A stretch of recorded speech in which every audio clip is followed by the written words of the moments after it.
Hello, Uganda. Good evening and welcome to this edition of the Hotseat on 933 KFM. I welcome you, our listeners, across this beautiful land, the Pearl of Africa. My name is Patrick Kamara. So tonight we want to look into the road to 2026.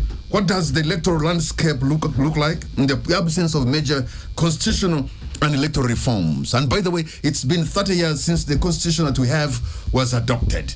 And this constitution, many people lauded Uganda for having made a very beautiful and serious constitution.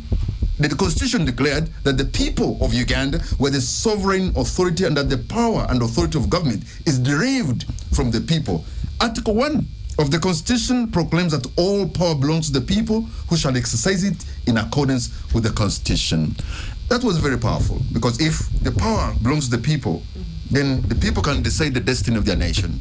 But is that the case in Uganda? And we've had so many elections after elections, and every time somebody has petitioned the electoral results, we see issues of violence, issues of using money in a manner that may be destroying democracy, and so many complaints, and yet they are recurrent. So tonight we'll be looking into the reforms that we should have had.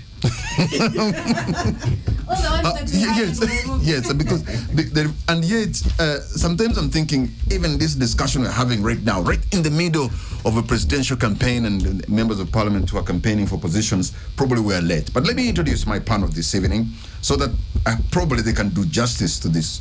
I have Dr. Shamim Nambasa, aspiring woman councillor, Kawempe South. Thank you so much for joining us. Good evening, Thank you for having me, and good evening to you, Kamara. Somebody is saying they just saw you in Hoima a couple of hours ago, and I'm wondering how you...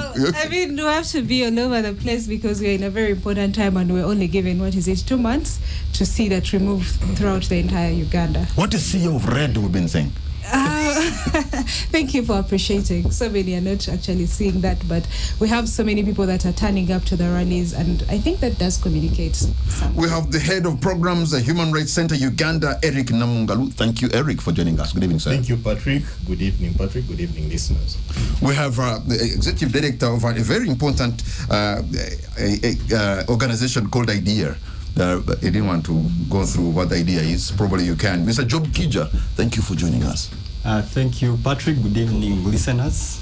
Again, tell us about this idea. Idea is idea is a place of ideas. It is innovations for democratic engagement and action. It is a young people's democracy ideas incubation hub, policy think tank, and big data center.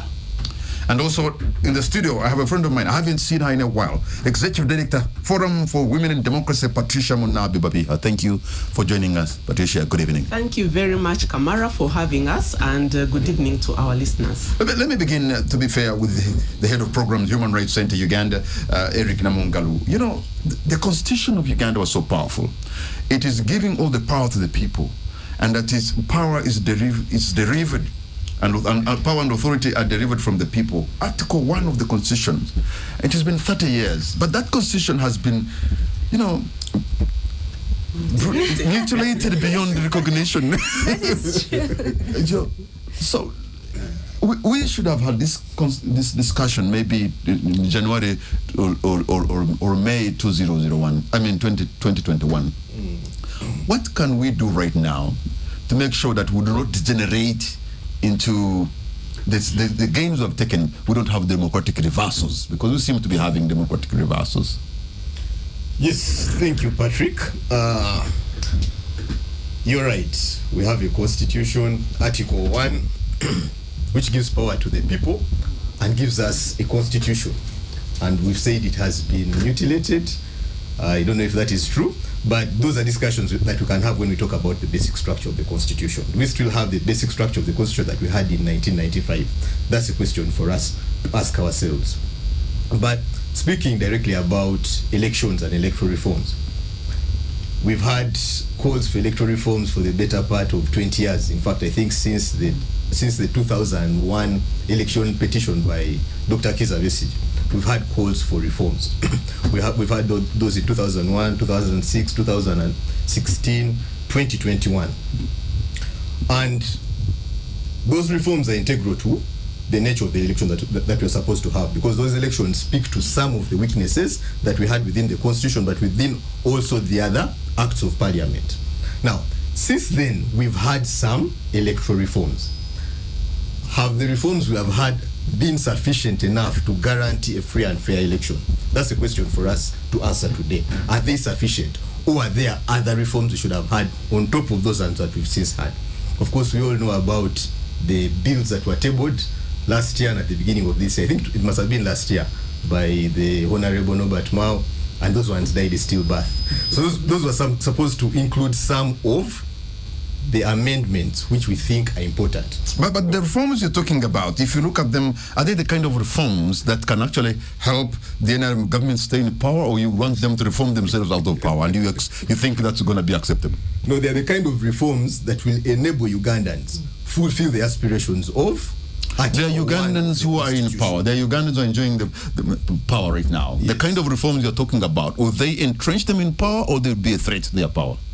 They will enable Ugandans realize the aspirations of Article 1 of the Constitution, which is power belongs to the people. Article 2, they will exercise it under the Constitution. So our objective should be to ensure that Ugandans are able to exercise the power to come up with a government that fulfills their dreams and aspirations. You know, you're circumventing around the question, right? Yes. I am not, but that is the reality of things. Okay. I think yes, Patricia. I think it's important, as we think about constitution and electoral reforms, to think about our country rather than the individuals that are holding particular offices. We need to think about what future do we want for our country? What future do we want for our children? Because the individuals in the offices will come and go. But I think we need to look at the bigger picture, and that's where I support, Eric, that, we need to think about what is the ideal, because that is what we should be working towards. Because, Patricia, why I'm asking this, because the people in power right now, they also they ask themselves, what is the need for us? And if if it is answered in the negative, they will be reluctant to have this engagement, because it is taking away. Maybe they know where the bread is buttered.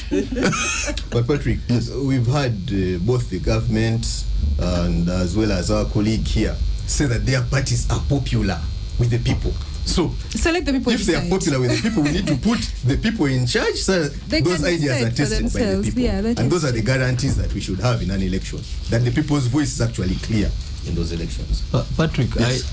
I think we are risking abusing the word reform, because reform, from the way you hear it, reform is a positive change. Okay. Now the question is, have we been having reforms? And for me, I think the answer is no, because the reforms that this country has been agitating for are well documented in the Citizens Compact for free and fair elections. In before I even go to the national consultation, over the past 20 years, the European Union, civil society organizations, observer missions, and others have been undertaking election observation in this country and documenting challenges that our elections have. And they have packaged these very well and submitted them to different authorities, including to the Electoral Commission, to Parliament, to the Executive, etc. Now, between 2011 and 2015, a process that I was part of, and I think Patricia was also, you were co-chair, I think, of that process, we undertook a bipartisan process, which was really all-encompassing, bringing together civil society, political parties from across the aisle, including the NRM, by the way, because I think when we did the analysis of the participation in the national consultation for free and fair elections at Hotel Africana, about 2,000 people attended, and close to 60% of the people there were from the NRM, or at least were leaning towards the NRM. And we came up with a Citizens Compact for free and fair elections, which I think right now is more or less like the SI unit for electoral reforms in this country. Now, I need to acknowledge that Parliament has engaged in some sort of processes that have brought out meaningless changes, I would say, actually, to the electoral process, and they're calling these reforms. Now, I think really the word reform is positive. Reform is for better. It is not for worse. What we have seen, the major change that has happened to our constitution is the removal of the last safeguard that we had to peaceful transition in this country. And that was the age limit. It was the only remaining change. The presidential term limits were removed, of course, you know, in 2005. And right now, we are 4 decades down the road. We have done studies and found that countries that have been facing coups, popular citizen uprisings, where governments have collapsed, it is because those countries did not have any safeguard to peaceful transition. Okay, and unfortunately, where we are in that position as well. So anything could happen to this country anytime soon. And countries where such changes have happened, I'm sure you and me agree that they are not in better shape right now because they have had uncertainties around transition, and right now they have actually they are struggling now with recovery from the turmoil that has been created out of the uncertain changes of government. Okay, let me come to you, Shamim, because you brought the issue of peaceful transfer of power that can be brought perhaps by term limits, and the term limits were removed through parliament. Shamim, do we have allies, especially in the government in power right now, to come back the issue of term limits? Because if you do not have anybody who's going to agree with this, then the whole idea is dead on arrival. Thank you so much. First and foremost, I think it's important that we appreciate where we've come from as a country. That for so many decades, years, we've had change in government that was never peaceful. It has always been through war, through the power of the gun. It's been coups and whatever it was. And when Mr. Museveni came in 1986, people were happy. They believed that it's now time for us to have a better government, for us to have better things. And they even went ahead to design the Constitution, the 1995 Constitution. And that is, praised as the best constitution that has ever been there. But we have seen through so many years transition happening that it came from what it was to something that we can't recognize anymore. We have seen it being poked holes into, we have seen it being vulgarized, and we had so many safeguards. We had term limits, we had age limits. We've seen all those being taken away. So even today, when we sit and say that maybe we want to see what can happen, we've had these conversations before. We've had conversations around electoral reforms. We've had conversations about state reforms. I was part of the NGO Forum, conference some time back, and the Minister of Justice was there, Norbert Mao. He promised that they were tabling things. So we keep meandering around the same point, that we see people coming to promise that they're going to do the same. I think Norbert Mao is one of the latest examples. Even when he was crossing, he told us that they agreed on some things. And one of them was the electoral reforms, and we're now going into a different election and still nothing happening. So when you ask whether we have allies or not, and I like where you started from, you said people are trying so much to protect what it is that they have. And what we see now is that, and I can only say that Parliament is only as good as the majority. And the majority being that they subscribe to the NRM, it then means that what is best to them, or what comes first, are the interests of the NRM. All right. So, and they are leader ultimately. So while we may have allies or not, they'll still go back to deciding whatever it is that they want. And maybe it is time we give back the power to the people. Dr. Shamim Nambasa, Mr. Eric Namungalu, Mr. Job Kija, and Patricia Munavi Babiha. We're going to take a break, and the hot seat will be right back. Welcome back to 933 KFM, and this is the hot seat. My name is Patrick Kamara, and my guests this evening have Patricia Munavi Babiha, Job Kija, Eric Namungalu, and Dr. Shamim Nambasa, and we're discussing the road to 2026 from the perspective of constitutional, the reforms and the electoral reforms.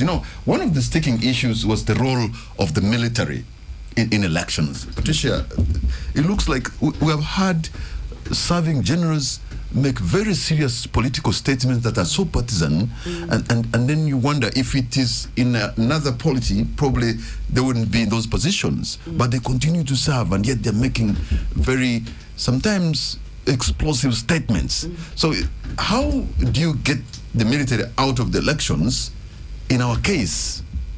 And yet there is no law that is allowing them to participate like they are. But there they are anyway.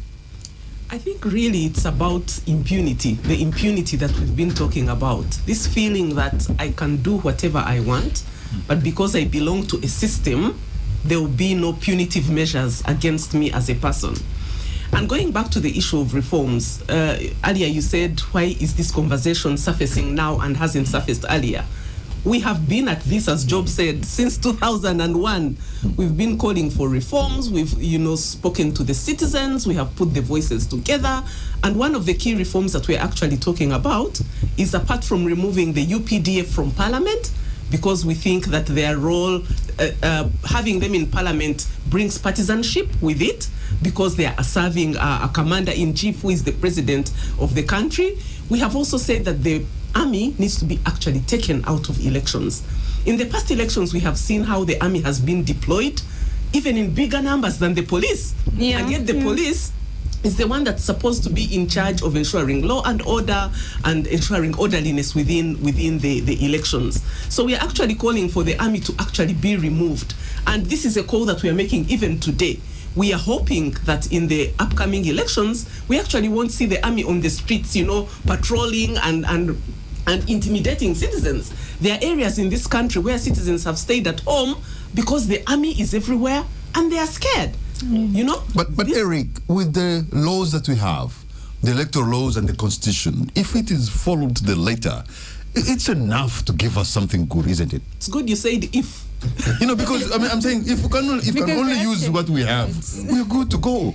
Because if you may bring these reforms, electoral and constitutional, if there is impunity, like the Patricia is saying, it doesn't help. Because I can imagine if we just follow the laws that we have, the electoral laws, and the constitution, they are enough to guarantee us our journey towards a better democracy. Probably not. Because you asked about the army in elections, but from what you said, it's clear that it's not just an issue of the army in elections, it's an issue of the army in politics. In politics, because yeah. she mentioned the representation of the UPDF in Parliament. The army is actively participating in politics. Now, if the army that is supposed to be non-partisan is participating in a partisan parliament, already we have a problem. But even beyond that, the issues that we're talking about... But if you're on the floor of the house, you are a member of parliament for a country. It's not just... You're debating for Uganda. You were... Why wouldn't the ideas of a senior military general, debating on the floor be for the help of Uganda? I think debating is not the problem. But the problem goes beyond debating, because we're talking about voting. Where do you vote? Where does your vote lie? Especially in partisan issues that are highly contested. And the history of what we've seen is that consistently all the representatives vote with the ruling party. Yeah, but you vote after you have understood and taken a persuasive, it's a better argument that is going to direct you to vote. But the optics... That's not that because I'm DP. They already compromised by the time they got to Parliament. The optics... So if they're going to vote because of DP, because I'm Noop, then why should we even debate? But the optics remain bad, because if you're competing against other rivals and the institutions that we're talking about are supposed to be non-partisan, but if you're competing against other parties and other parties see those non-partisan entities seeming to ally with one party, the optics become bad, and that's when people start talking about issues of bias and unfairness of a system. So that's what we're talking about. We're not saying that the army officers are biased. Probably not, probably yes. We're not sure about that. But the perception of what the public sees, the perception of what the other candidates see, the perception of what the other rival parties see is what we want to solve, because also those speak to the integrity of the process, the politics and the election itself. And just quickly, adding to what you said about the deployment of the military, that we still don't have laws in the country that prohibit the wanton deployment of the military in elections and other civilian activities, because other countries have laws that limit the deployment of the military, particularly on home soil, where it is supposed to be an issue of policing. In Uganda, we don't have that, and the arguments that are made is that the military comes in to reinforce the police force. But many times, like she has stated, the military actually are overwhelming the police force, and at times you don't understand where the command structure is between the military and the police, which creates very serious problems. And of course, the training of the military is not the same training as that of the police. And we wouldn't want it to be, because the role of the military is to safeguard our boundaries as Uganda. So their training ideally should be different from the police, that is a civilian force. Many people would say, of course, the military, probably they've had their issues, but many people would say that the Ugandan military, of all the public institutions, it's one institution probably that still has a pulse, that still seems to be working. I'm saying this because we are in a region where, you know, some cases people do not have the peace that we have. They seem to have been able to hold this nation together for 40 years. They have what it takes to be a professional army, don't they? I'm not so sure about that, especially with the recent developments, because you know, what's a professional army? Professional army is the army that follows the law, because we have laws that even govern the army in this country. I know the constitution, for instance, doesn't allow the military to participate in partisan politics. But we have had the head of the military making partisan statements. The head of the military runs a political party. The political party, most recently, took sides with another political party, which is the ruling party. And that is active participation in the politics. So if the head of the military is making statements and declaring support for certain candidates at both presidential and even parliamentary level, if the head of the military is threatening people that if they don't vote, or if anybody stands in the way of his father winning the next election, they will be crushed. If the head of the military promises to murder people, I mean, he has said he has not killed enough, and we know that. He has also said that certain people are going to be hanged, and he has even set dates and even identified places for them. And he has promised to remove people's teeth and do all manner of things to people. So for me, when you're talking about I'm like somebody listening is like, no, this Job has swallowed so much he cannot even understand no. the joke. No. I mean, for me, the symbolism of it. I mean, a professional army. Somebody's like, really, Job? No. Military matters are not a joking subject. You don't joke around with security. At least the one thing that I know about President Museveni is that he doesn't compromise to do with matters. Okay, let me go security. to Dr. Shamim, because you are in active politics. Yes. At least more than all of us here. Yes. What is your experience with the military? Well, first, I was in the Kawempe North by-election, and on several occasions we saw people that came, and it was not police. They said they were JAT, and first it was who is commanding them, because they were beating up people, they were making arrests, they broke people's legs, and for me the worst bit of it was the fact that their faces were covered. And so everyone is asking, so how are we going to get accountability if people who are supposed to protect us are beating us and their faces are covered?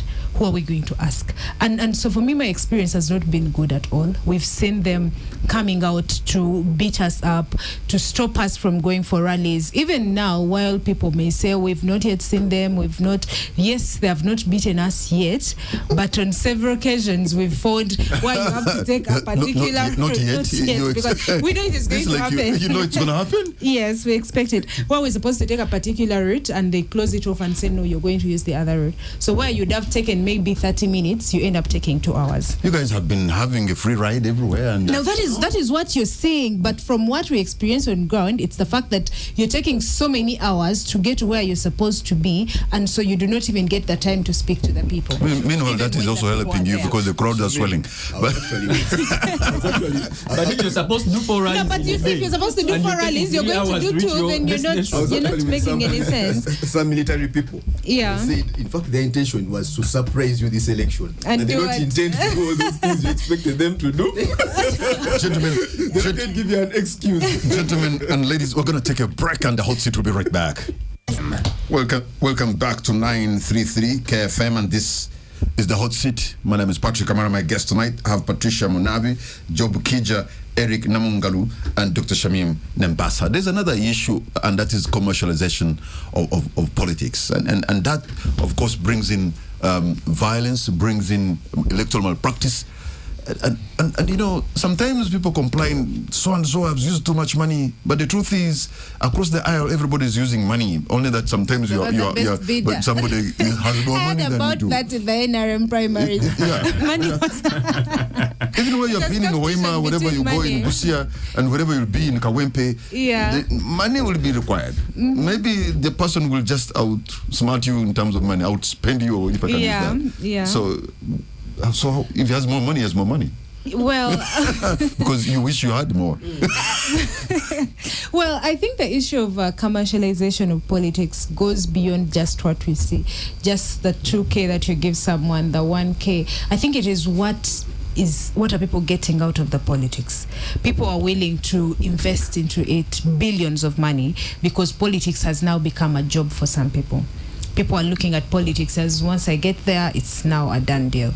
But then also I think the fact that we're talking about electoral reforms, it's the fact that we find ourselves going into an election and an incumbent is still the sitting president. And so they're still in charge of state resources. They are making donations, they are using state money for their own campaigns, and all in the name of they're still the running president. So I think for me, even when we talk about electoral reforms, we still need to address that while the laws are clear, candidates shouldn't be making donations, candidates shouldn't be seen to do such things, we have candidates that are actually doing it in the pretext of saying that they're actually still sitting presidents.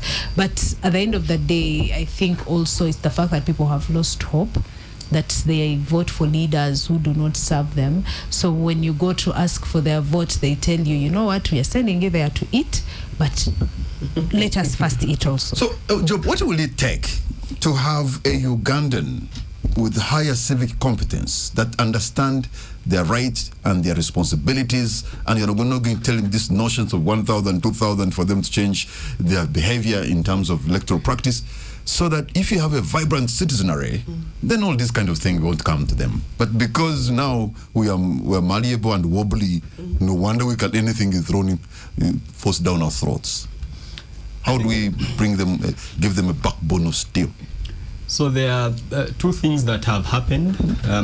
First of all, Patrick, you recall about 2011, 2015, and even 2021 a bit, we were running all these campaigns, Honor Your Vote, Topowa, etc. And Zukuka, all these campaigns really were around building civic competence, citizen agency, to be able to meaningfully participate in the political processes, in elections, etc. We did the Citizens Manifesto, we did this campaign for free and fair elections, and all these were really trying to galvanize a citizen voice and also building their competence. Now, of course, what has unfortunately happened, like I said, there are two things. The first one is that a lot of this work has been supported by civil society organizations. Civil society organizations that have been beneficiaries in one way or the other from support from development partners. Of course, development partners, we know that about 90% of their funding goes to government as well. So I'm saying that such that you don't quickly say that, development partners are the ones that have been supporting this. But it's a given that, civil society, government have been, there's been a lot of heavy lifting from development partners. Now, development partners in the past, they did invest, but when you talk to them now, they have not invested. And the reason they are giving is that, they've invested in these processes, the recommendations have been made to government, but they don't see the political will to create the changes that are necessary. But the second thing that has happened is that, so on that I'm saying that there's no financing for this work because this civic agency work really requires money. The second thing is that over the past 10 years, but more concentrated in the last 5 years, there has been shrinking civic space. There have been a lot of administrative and legal restrictions on civil society, on civic organizing. There are a number of laws that have been introduced that are constraining the operations of civil society. If you recall, around 2020, towards the 2021 elections, we had formed a joint monitoring election vehicle, which was called the National Election Watch of Uganda. The government banned it through a press statement. this was really a loose coalition of citizens and their different organizations. And you know, the right to associate is really protected by the Constitution. But so that was banned. Fast forward, 54 organizations that had participated in election observation, civic agency were also banned. As we speak right now, the Electoral Commission has refused to accredit civil society organizations that have traditionally done civic agency, voter education, etc. So we are going into an election that has the least civic education, the least voter education. So, and you know, civic education and voter education are so hopeful at two levels. First of all, mobilizing citizens to be able to participate peacefully, but also secondly, building tolerance, helping citizens to understand that if someone presents their view, it should also be tolerated and acceptable, just as you want your view to be appreciated. Patricia, with all respect, looks like citizens are in the marketplace now, and they are ready to get their part of the deal.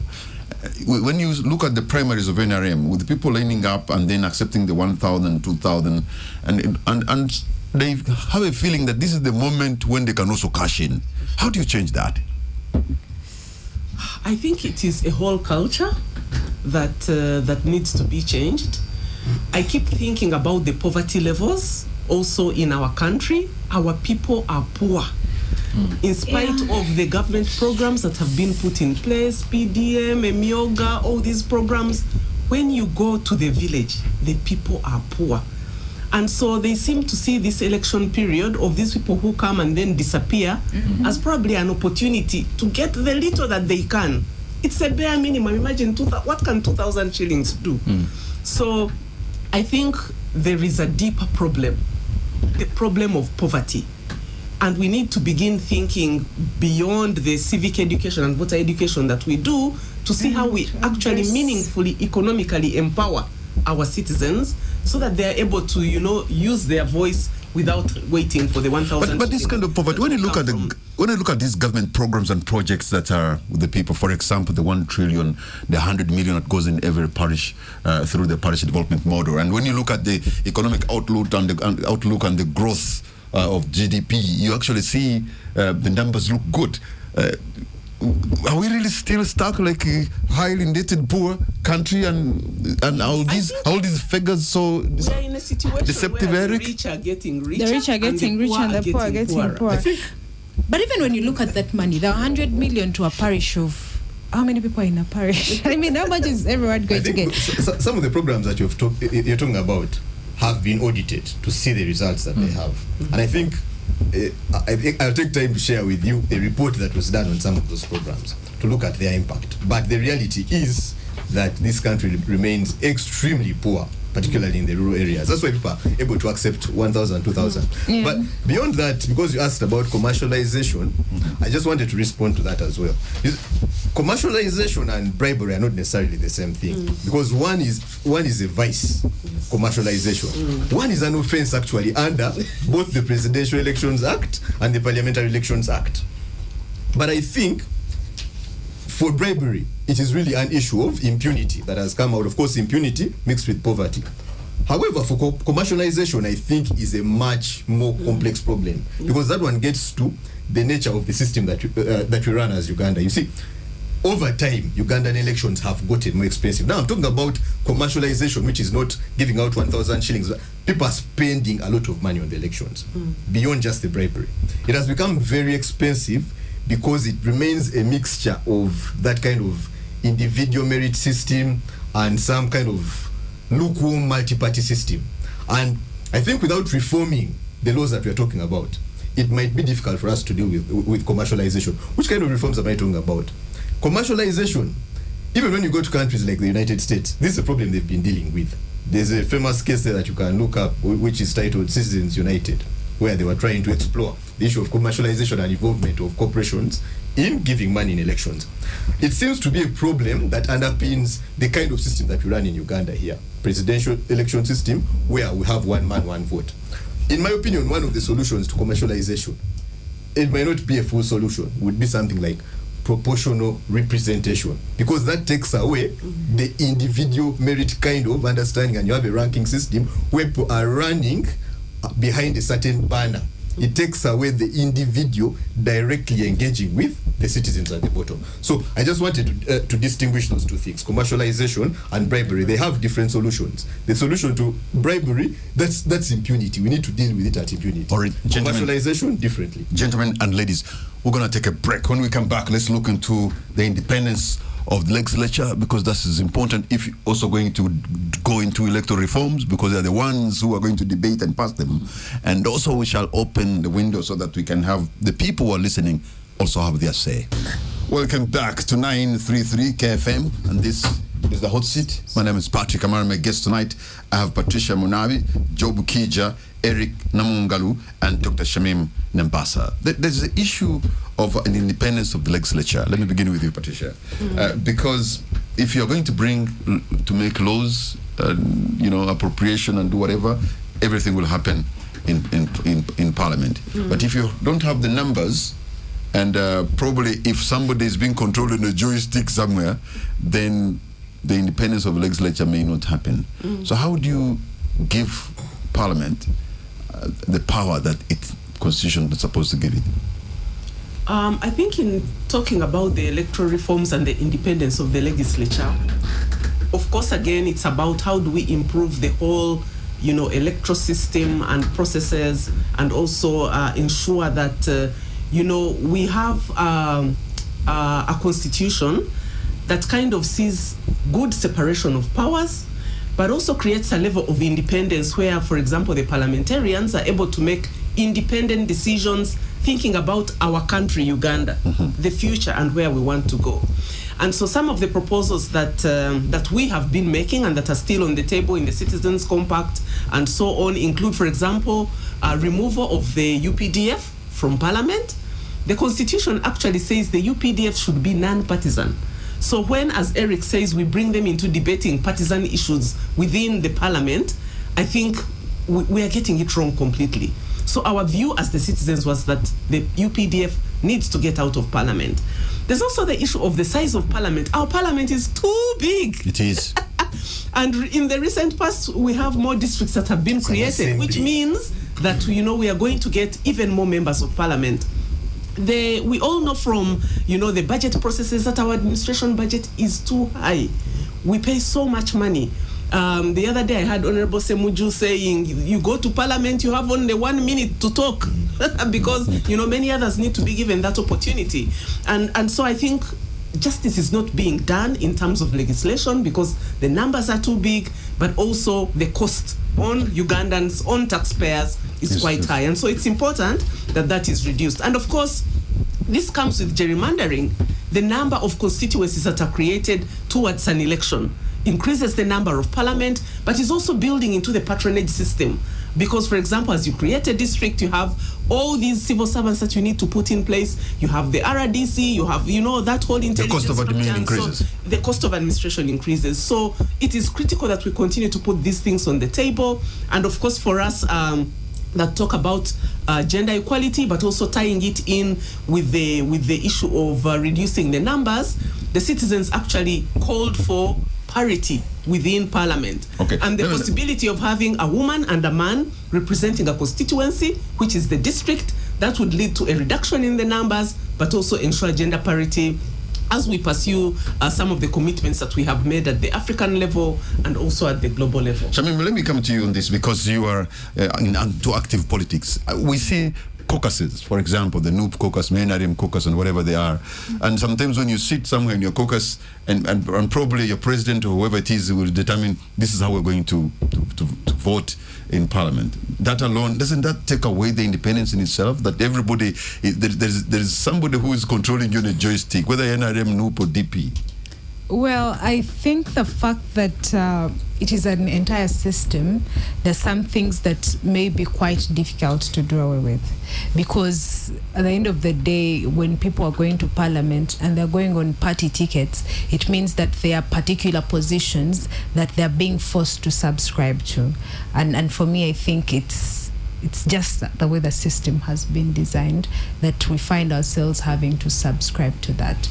But then maybe it is time we look into having different levels of legislature like we've seen in other countries, where we have the Senate and then we have a different kind of setting. You know, Eric, isn't it possible? Why is it hard for members of parliament to stand their ground on some matters, on an issue, as opposed to follow a caucus? Because it's not a caucus that elected you. If you are from Kibanda North, this is the people of Kibanda North who are your bosses. You are well paid.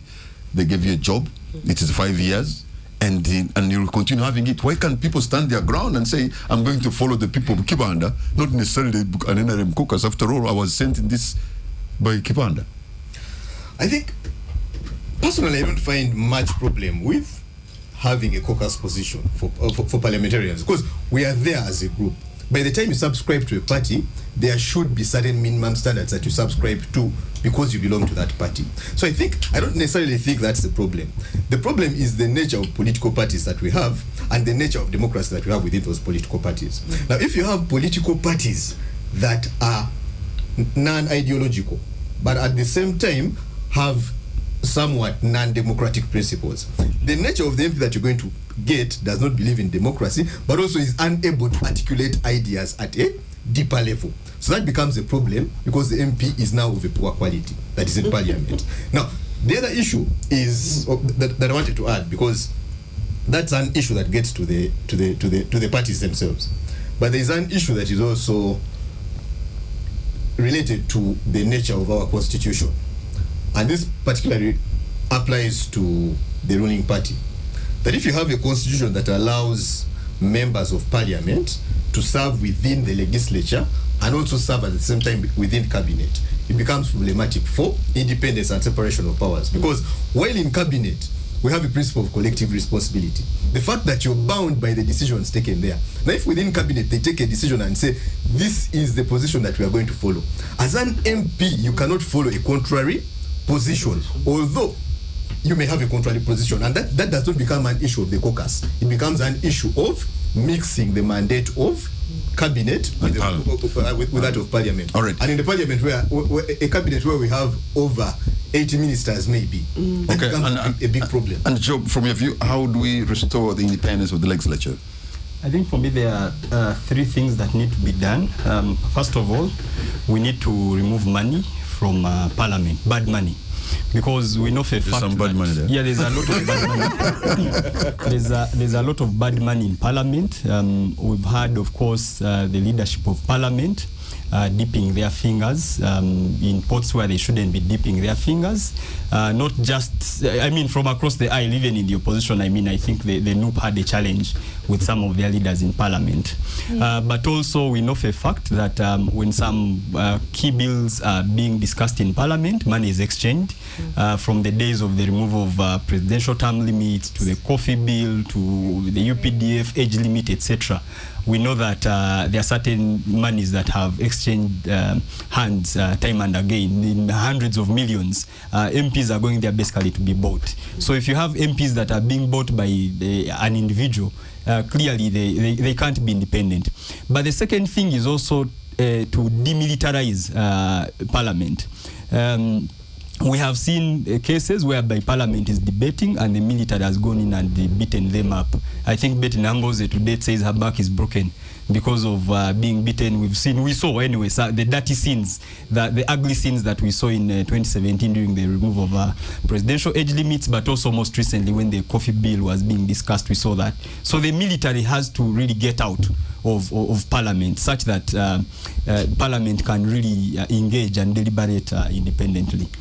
In the interest of time, I thought I was going to give each one of you to give us your parting shots, but we can't. I see Mildred just standing by there. So, Job Kija, Eric Namungalu, Dr. Shamim Nambasa, and Patricia Munabi, I want to thank you so much for the time you've given us. You're so passionate. I know you don't hate the people on the other side, but perhaps you love your country more. Good night and God bless you, God.